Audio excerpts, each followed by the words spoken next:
Okay, so good afternoon, everyone, and thank you for joining us for this session in our Enabling Canadian Innovation virtual conference. Today, we're joined by two key members of our technical team, Jose and Jonathan, who are two of our in-house data management experts. Today, they're going to take us through a look at the latest features and enhancements coming to data management tools offered by SOLIDWORKS and Dassault Systems. So without further ado, I'll pass things over to Jose and Jonathan to get us started. Awesome, great. Thank you so much, Sarah. So, as Sarah mentioned, we're gonna be covering today data management products. Today will be Jonathan and myself, and this will be our summary of contents for today's session. I will be talking about what's new in PDM 2021, just covering these new features that we have in the new release of the PDM system. Then I'll talk about what's new in Manage 2021. Here we will also take it a little bit back on from the beginning and start talking about what is Manage one more time, introducing the software, a little bit on an overview of Manage for those of you who may not have seen it before or would like to know more about it. But also, after we cover the general overview, we will talk about what from that is going to change in 2021. And then Jonathan is going to take over. He's going to be talking about what's new in the 3D experience. Specifically, we're going to cover three main aspects of the platform: the PLM services, the 3D drive, and the new SOLIDWORKS connected capabilities. So, without further ado, let's start with what's new in PDM 2021. We're just going to cover the new features. As you know, PDM is a very mature software, and basically what we've seen in 2021 is a little bit of a revamp on some of the graphical interface items, like the column sets. So here in the column sets, we have a really nice and interesting functionality. It's now the ability to add more columns into the different users and groups. So we used to have the ability to create these columns however we liked and add all of these different variable names in here, but now we can make them interchangeable for the user. So they can come in here and we can set different views of these column sets for the same user. So we're not really limited to one single view all the time, but we can change it to different views. So we can change these views and each of them will be different, will have different columns, and all of these columns will have different information. So really interesting, really nice, especially for those who may have, for those users that may have different roles and they want to they perform different actions across the life cycle of the product. So we can, depending on what information they need, there's one view that may be more useful than the other one. So really interesting. And here, as you can see, there's also special permission that can be enabled for users and for individual users and groups as well.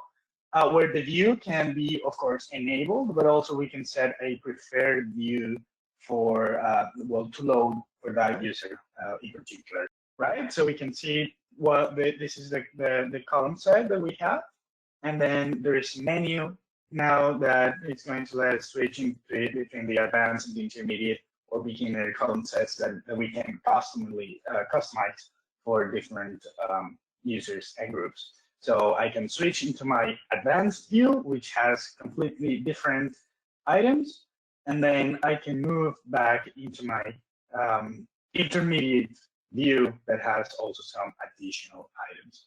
So really easy, really nice. We can also set the permissions. So there is a in our column view, there is a group permission setting that we can enable, and here is the preferred action that we can enable. So really interesting the column sets. Now, another really nice thing that is brought is the fact that some of these items have been refreshed. So for example, here in the workflows, now we have different icons that are a little bit more modern, and they also have new icons. So a wide variety, really nice combined with the concepts, because these icons are going to show, as you can see in the previous slides, they will show a little bit on the side of the columns. So really interesting, really nice on the visual component side. And then a bunch of icons, really a lot of really nice icons where we can choose and change these states. So they are a little bit more meaningful, and they have a little bit more of a quick way of telling what's going on. So a little bit of a refresh there. You'll see that all of these icons will be used in some of these columns and in some of the menus around the system. So really nice to have, really interesting. It was a good change for 2021. Now, the where use tab and the contains tab also got, they got a little bit of a refresh as well, but now it's on a treehouse view. So we have the ability to see all the contains in the regular grid format. So we have our table with all the different indented or the tree view in there, but now we can also have it in the treehouse. This is really a visual help for these couple of tabs, the contains and the where used. And also there is the ability to export these particular tabs now with thumbnails. So thumbnails was, they were introduced in 2019, and they were, you could hover the bill of materials or the contains and you will get a preview. Well, now you can export that into the CSV file as well, which is great because you can completely export a bill of materials that contains all the icons in there. So really nice, really good addition to the CSV, and we have with the remaining capabilities. So the previous capabilities are still there, so we can still do it without thumbnails if we don't want it, and we can also see the previous version, but it's not the treehouse version of the contains tab and the where use tab as well. So really interesting. And another really nice addition is the weldments and derived parts for the bill of materials. This is great because it was not easy to spot all of these components. So now all of them are going to reflect in the BOM.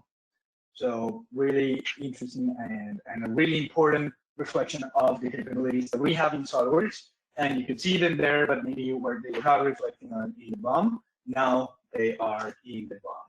So really nice. That's pretty much all we have in terms of PDM. Again, it was just a little tweaks here and there.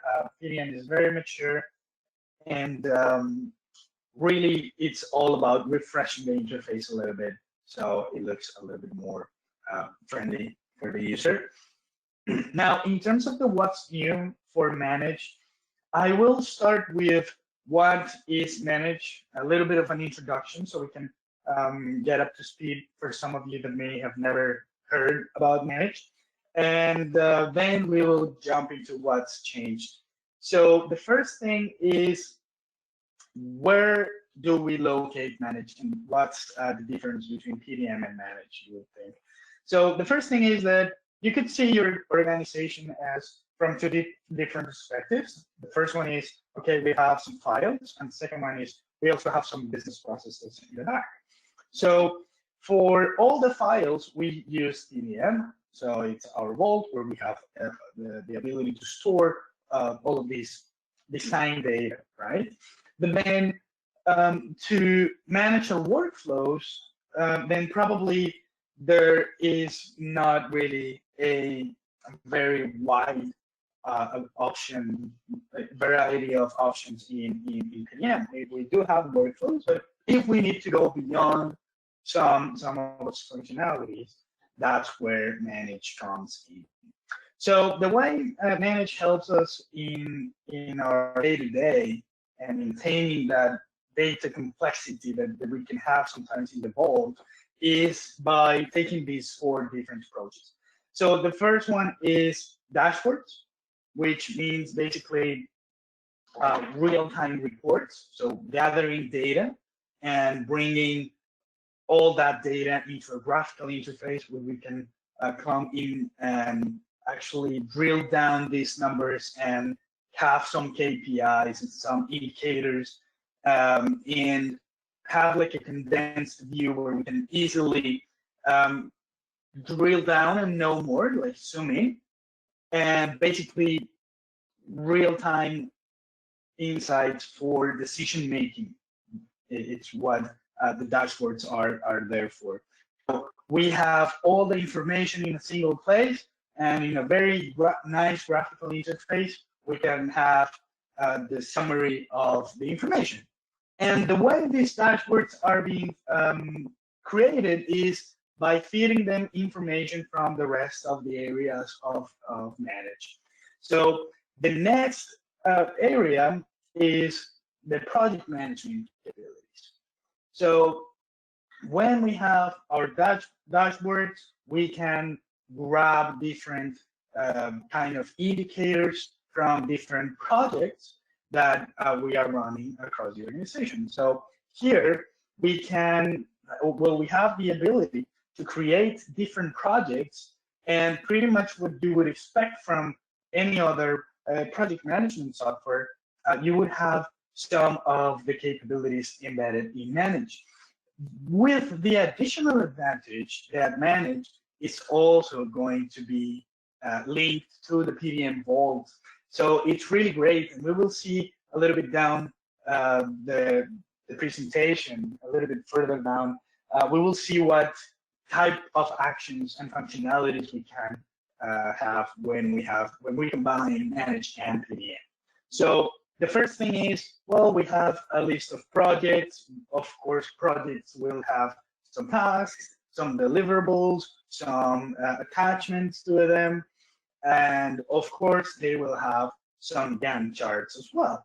So all the planning and all the tasks that are being assigned, they will be able to be represented in a graphical interface.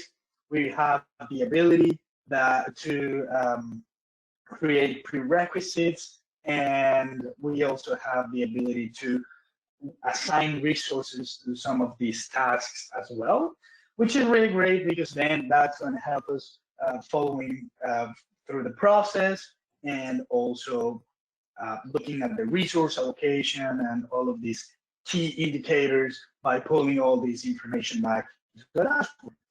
So really interesting. And as I mentioned, the ability to create these tasks and set planning in terms of how much am I going to spend, or I'm planning to spend on this particular task, which is then going to be assigned to someone else, but also by adding into the task, directly into the task from my vault, a particular file. So now I have the ability to communicate to my design team what specific design items I am trying to apply this task to. So really nice. They will have a task list that we're gonna look into a little bit later, and they will get a notification, and they will be able to update the times as well on their task view. And then we will be able to compare planning times versus actual completion time. So really interesting. There is a project bill of materials module as well inside project management. And basically it's the ability to create individual bill of materials for each product. So what we can do here is we can just browse again inside the vault, or maybe even outside the vault, depending on what we want to do. And we can add all of these items in a separate BOM where by the end of the project, all of these items will have a particular path in our process. So we will look a little bit deeper into bill of materials as well, because it's a completely separate module, but we have the ability to embed and create specific BOMs inside a project. So we will look a little bit further into what we mean by that. But for now, I want to talk about project timesheets as well. So as we mentioned, we have the ability to plan and to create tasks and assign these tasks to different users, but also we have a particular interface that is going to let us track all of these times and tell what's the resource allocation throughout the entire process and everywhere in the project management module. So even if we have multiple resources participating in multiple projects at a time, we will have the ability to understand what is the resource allocation across all of those projects, which is going to be great for preventing over allocation or having a very high occupancy of the resources. And then as it couldn't be missed, the issue and risk management functionality, which is a pretty standard practice in terms of project management. So really, really important here to have the ability to track these risks and potential issues from a project management perspective, at least. So of course, we will we have the ability inside the project management module. So basically, what we can do in project management is create a repository of projects, have all the files that we have in our PDM vault integrated into each of these projects, and also keep track of all these tasks and the status of the project overall. All of this is going to be real-time, reported in real time through a dashboard as well. So really, really nice integration there. Now, in terms of the bill of materials, we don't have to work with a bill of material that we have in PDM anymore. We have the ability to create individual bill of materials. And the first capability is that we don't have to limit ourselves to the CAD items anymore. And basically what we can do is we can create bill of materials that are combined between manufactured parts and purchased parts. And then, for example, we can create a single bill of material that is meant for shipping. And then we can create another bill of material that may be meant for manufacturing. And then another bill of material that is specifically built for purchasing, right? So purchasing could come into Manage and add items that they are purchasing for this particular project that is going to be then shipped. So they are looking from their own perspective, and then we will have the ability to create these BOM variants and treat them separately, and even create separate approval flows for each of these bill of materials, right? In this case, for example, we're talking about a very common practice, that is, we have bill of materials that are each to different languages as well. So we can create a specific bill of materials to include the guides in different languages. Or we can even create bill of materials that have different views for production, shipping, and purchasing. So depending on the different business needs, we can tailor this bill of materials to reflect a particular dimension of the project. So really interesting, really nice to have the ability to collaborate across teams in this aspect. And as we were talking, there is a way where we can also add reviews or comments into this particular bill of materials, and then we can trigger processes for approving these BOMs. And that's where we are going to go now into the process management module. So bill of materials will let us collaborate in a single view and add not only items from PDM vaults, but also items that are not necessarily in the design itself, but needs to be there as information for someone else down the road to make decisions and to prepare packaging, or maybe just add and approve purchases. So really, really complete BOM that is now managed for us. And now in terms of processes, well, we can see processes as a little bit of an extension to the workflows in PDM. And now we can go a little bit beyond and keep the collaboration process across the life cycle of the product. So we can connect these processes to PDM, and for a particular part, we can trigger multiple processes. For example, an ECM process. So when we trigger, and this is everything from the same view inside PDM, right? So we don't really have to go to manage. We will have the ability to get all this information inside the familiar interface of PDM, and we can see bill of materials, processes, and projects this part is currently participating in. And also, we will have the ability to come in here and trigger a new process. So, for example, we can create a process for an engineering change notice, right? So here, the process is a set of steps with resources that are responsible for each of these steps. And what they will be doing is they will have the ability to know that there is a file or a process that has been triggered, so they have to have a look at it. So if I have a particular user, in this case, the person that is as reviewer in this particular project, process, then Dave is going to get a notification because he is the person that is assigned to that particular task. And then what that's going to do is it's going to maintain the process flowing constantly. So once Dave finishes its particular task, it's going to be able to assign that to someone else, right? Or even when he can just send that task to a different person to perform.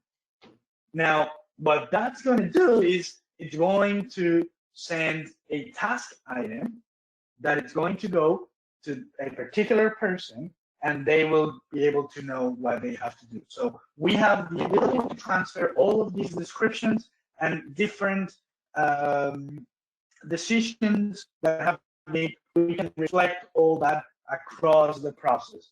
And basically, what we will be able to have in the end is a condensed view of all the tasks that we have either completed, we have pending, and then you can see we have deadlines that we can attach here.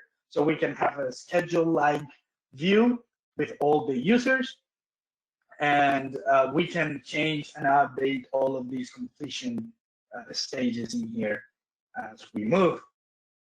And ultimately, I just want to show a little bit of an instance of a process and like bring a little bit more to a concrete view what we're talking about here. We have this process visibility. So this is what the process looks like. And we have all the different stages here.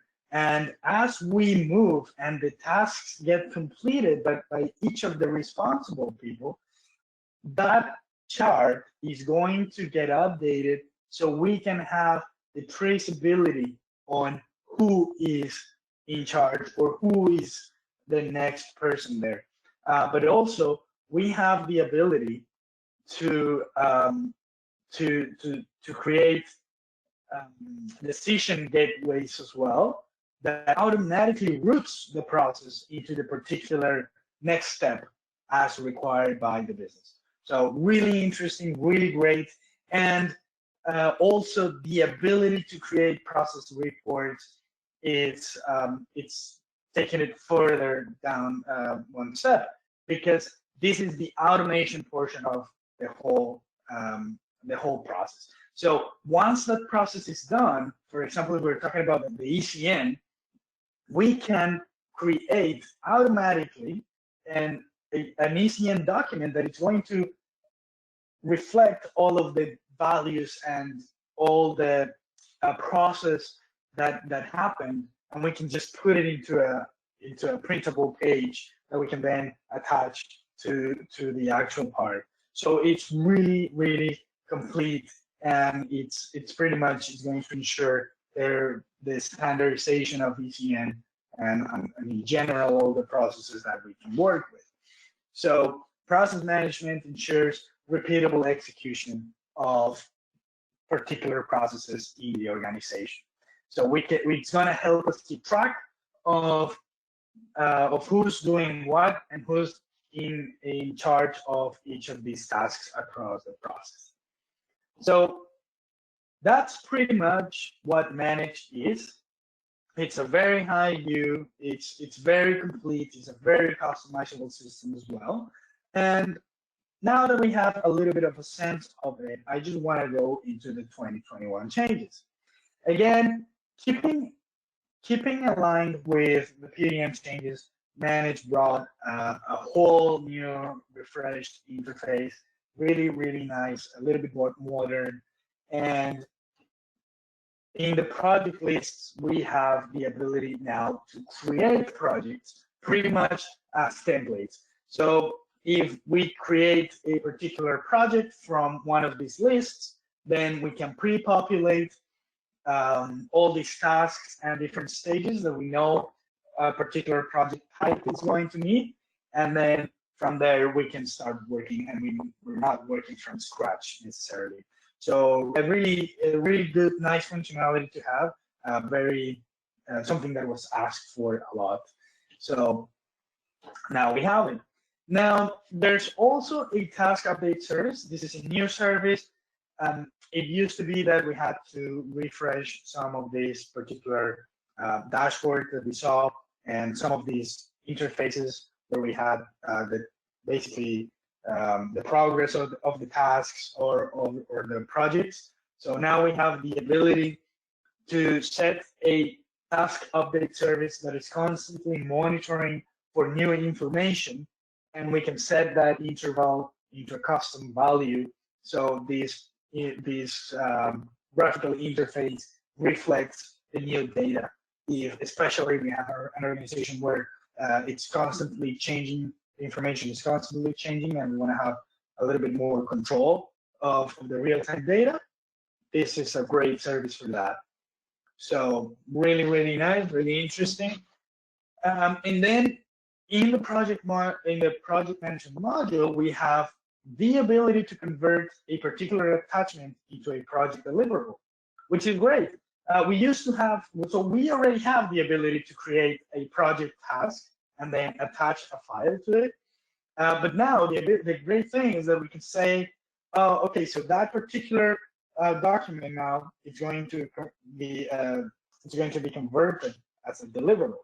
So when the person that task is assigned to clicks on complete, that automatically is going to be added into the deliverables. And in the end of the project, we already have that deliverable list created for us, so we can just hand it over to the customer or to that particular person that is in charge of that project. So it's really great not to have to manage that manually anymore. And then we have now additional graphical elements, like some dashboards in the project management module, where we have all the tasks, and we have a very nice graphical interface. So we used to have to create these dashboards separately, but now they are there from out of the box, right? So we can see all these charts, and we can make decisions, again, real-time information as well. So That is all in terms of projects. In terms of bill of materials, we have a couple of really interesting views. The first one is, so we have the ability to copy paste some of these elements. So if we have two different bill of materials that share a particular set of parts or assembly, we can select them, copy paste them. But also, if we have maybe a particular assembly, we have the ability to select them and add them from the vault. But if we don't want to have the assembly itself, we can dissolve that assembly. So we pick it up from the vault, we add it into the BOM that we want, and then we can just right-click dissolve, and it's going to dissolve into individual parts that then we can copy paste into the particular section that we want, or we can just leave it in the bill of materials like that. And the last and really interesting feature is the web client. So the web client got a whole refresh. All of this graphical interface looks really nice, and it's way light, faster. And one of the things that we have now is the ability to have e-drawings on the web. So we have, I think that it's almost all of the actions that we could do in a desktop environment, we have them now on the web as well. So we can select the part and then work with it on the web browser directly. But also a very nice functionality that is there is the ability to share parts. So pretty much what we do in other systems where we can just right-click, share, and send the link. The same here, we can now create or send an email or create a link for a particular third party that is not necessarily going to have access to manage. And we can also add security options there, like password protect, all of these shared links. And basically what they will get is a download page where they can grab a zip file with the parts. Really, really useful. It was also something that people asked for regularly. So really nice, really great, great things that people have been asking for a little bit. So that's pretty much what I wanted to tell you about 2021 in Manage and PDM. It feels refreshed, it feels faster and a little bit more lightweight. And now I'll just leave it to Jonathan to talk about 3D experience. Thanks, Jose. That was lots of great stuff there. So some of you may have noticed your working situation changed a little bit with this whole global pandemic thing. I personally haven't noticed a change. I still make a joke and I'm met with a silent audience. It's perfect. But as far as accessing your data goes, it might be a little bit more challenging nowadays. So the 3D Experience platform is something that's available from SO, which allows you to do a lot of things. I'm going to focus in on the data management stuff, but there is a lot in there, from like separate design tools to manufacturing tools and to special simulation tools in there as well. And in order to access this, you get what's called roles that give you access to your platform, and then you get access to different apps within there as well. So there's a lot going on with this, and we're going to try to take a look at just some of the data management features that are available within it. As far as the roles available to us that give us data management, there are two main roles that we would be looking at. There's the Collaborative Business Innovator and the Collaborative Industry Innovator. The Collaborative Business Innovator is your very basic platform access, and it gives us the most straightforward of the data management tools available. As far as data management goes with it, you can access the 3D Drive tool. Now, 3D Drive is the best way to explain it is it's kind of like Google Drive, but for your CAD. So it has some CAD awareness and will maintain links between your assemblies, but it's a familiar, easy to use thing that you will be able to use if you've used Google Drive before, basically. Apart from that, you also get some extra fun features like the dashboards, which lets you display all kinds of different information within them, including different apps in there as widgets within the dashboard. And you also get access to things like the 3D swim communities, which are like Facebook but for engineers, and super exciting to see what gets shared on them.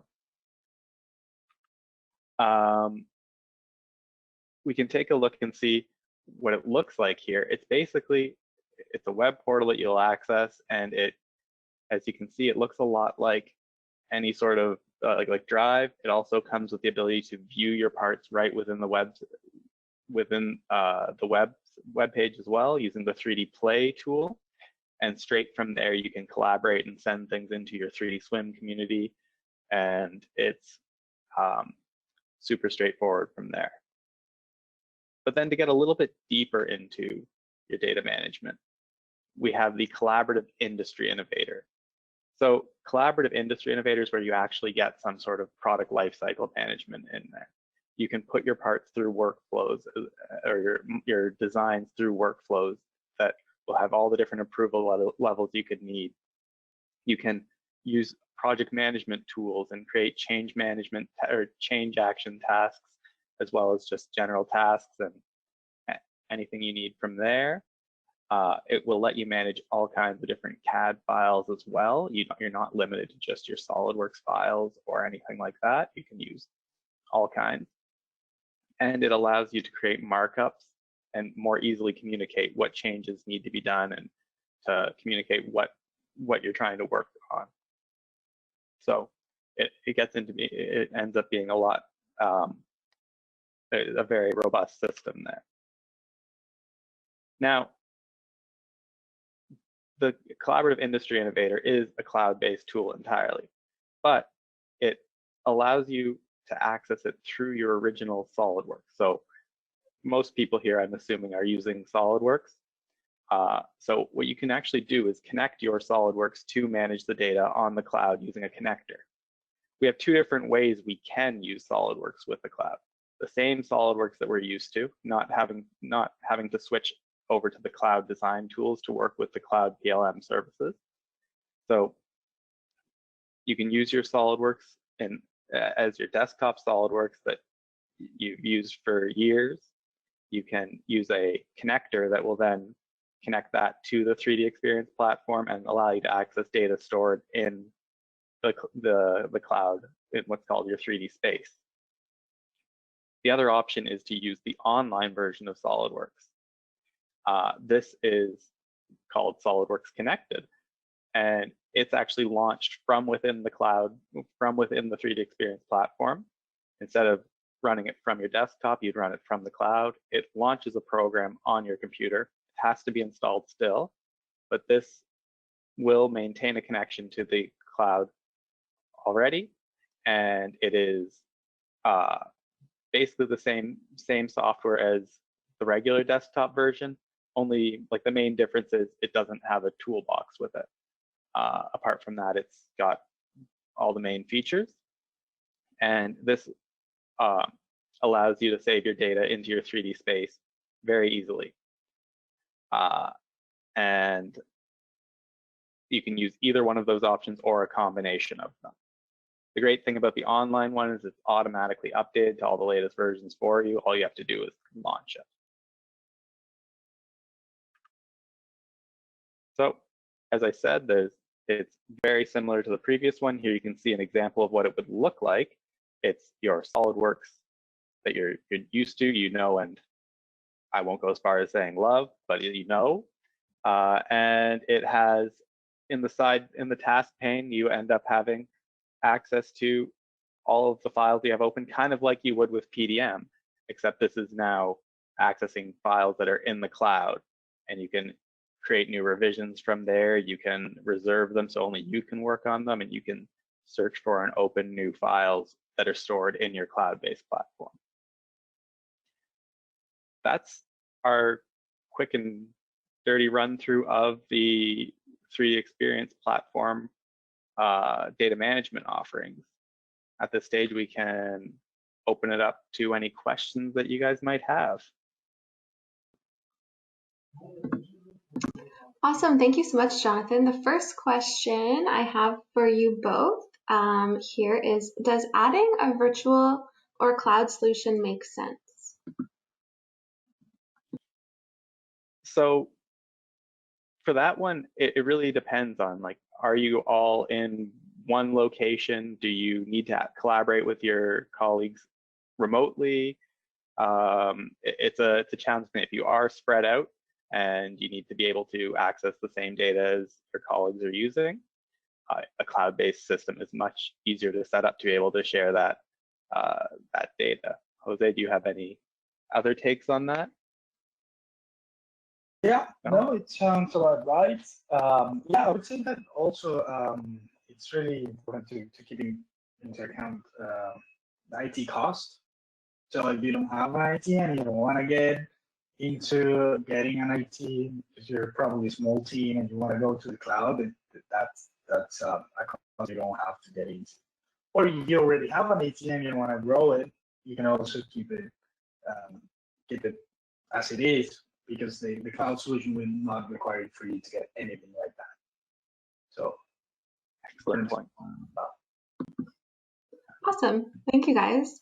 The second question I have here is, does PDM increase SOLIDWORks performance?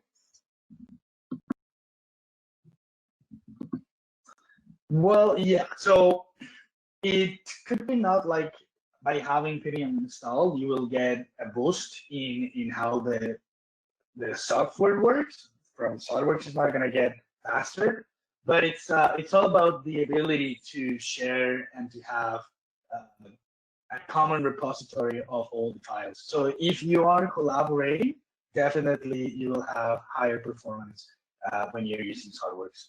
It could be 30%, it could be more than 30% in terms of how fast you can design and how many people you are collaborating with. So definitely. Awesome. Thank you. Next question I have here is, can Manage be linked to a PDM Standard vault? No. So the first prerequisite for Manage is to have PDM Professional. So if for example you don't have PDM or PDM at all, and you want to get by Manage, you will get licenses for PDM Pro as well. So you could, it's a bundle similar to what we have with SOLIDWORks and PDM Standard, but from a managed perspective. So if you want to implement it, you will have all the licensing you need. If you don't want to implement it, then you can use Manage by itself and use like local files and maybe a different repository as well. So yeah, no, we cannot link it to PDM Standard, right? Awesome. I guess that kind of segues into our next question, which is, what is the difference between SOLIDWORks PDM Standard versus PDM Professional? Okay, that's a really common question. And basically, PDM Standard and PDM Professional are the same in terms of capabilities from the user perspective. But when we are looking into more automation or more collaboration across like multiple teams or a lot of people, then PDM Professional sets apart. So it's not only the automation, but the ability to replicate, for example. So if you are distributed across different countries, you could replicate PDM to make the experience way better for everyone that it's not working in the headquarters where the server is, for example. We also have the ability to create custom tasks, custom developments for PDM Professional. So if you want to really automate the workflows, yeah, PDM Pro, it's going to be great because there's a lot of it that can be customized for particular projects. So if you have a really particular way of doing things, and you, for example, want to create a manufacturing package that is your own way of doing it, but you don't want people spending time putting that package together, we can do it in a workflow state change in PDM Pro. So we have there are a couple of different features that PDM Pro will have that PDM Standard does not have, where we can make things easier and more transparent for the end user. So we have serial numbers, we have replication, we have workflows and workflow automation, we have a dispatch. So some of these features may not necessarily need a new button for the end user, but it would be just the ability to do something a little bit further in the automation. Awesome, thank you so much. The next question I have here is the contains view different from the treehouse view? No, it's actually the same treehouse view that we would use in treehouse. And I think that it would be a little bit more limited. I don't think it contains all the functionality, but it's exactly the same. So we can collapse the nodes. We can actually browse and click on those, like each of the leaves of the tree, and we can just navigate through the different items as well. So it's a really complete functionality right there, and also is something that I've heard a couple of times. Like, people would like to see a graphical representation of that particular view, and I think that this is it. And so it's really great to have it included in 2021 for sure. Awesome. And the last question I have here is, if you want to connect a PDM Vault to Manage, is a Manage license and a PDM license required? Right. So that's licensing and Manage is a little bit similar to what we have in PDM. So we have, for example, contributors that are not necessarily looking into the Vault. So one perfect case is, what if I have a project manager that is only creating projects and updating tasks? That particular person may not need to access the Vault. So when that project manager logs into Manage and they create a project or they work on a task, they can just use a Manage collaborator license. And then if we have on the other side of that process, we have, for example, an engineer that is actually working on the files, then that person will have a PDM license and a Manage license as well. And what that's going to do is that person is going to be able to work with the file, like the attachment, but also update the task. So not necessarily everyone with access to the Manage system is going to need a license for the PDM Vault. And it would be pretty much simply looking at the login screen, the blue PDM login screen. So once that pops up, it means that person is going to get a PDM license. And if that's something that we want to do, we can go ahead. If that's something we don't want to do, we can just keep doing the rest functions that don't require logging into the Vault, which means we're not getting the license. Okay, awesome. So I think that is all the time we have for today. Once again, thank you to Jose and Jonathan for a great presentation, and thank you to everyone who did take some time out of their day to spend with us and joining our first session of our Enabling Canadian Innovation series. Thank you. Awesome. Thank you so much. Thanks everyone for joining. Thank you. Have a good day. Bye-bye.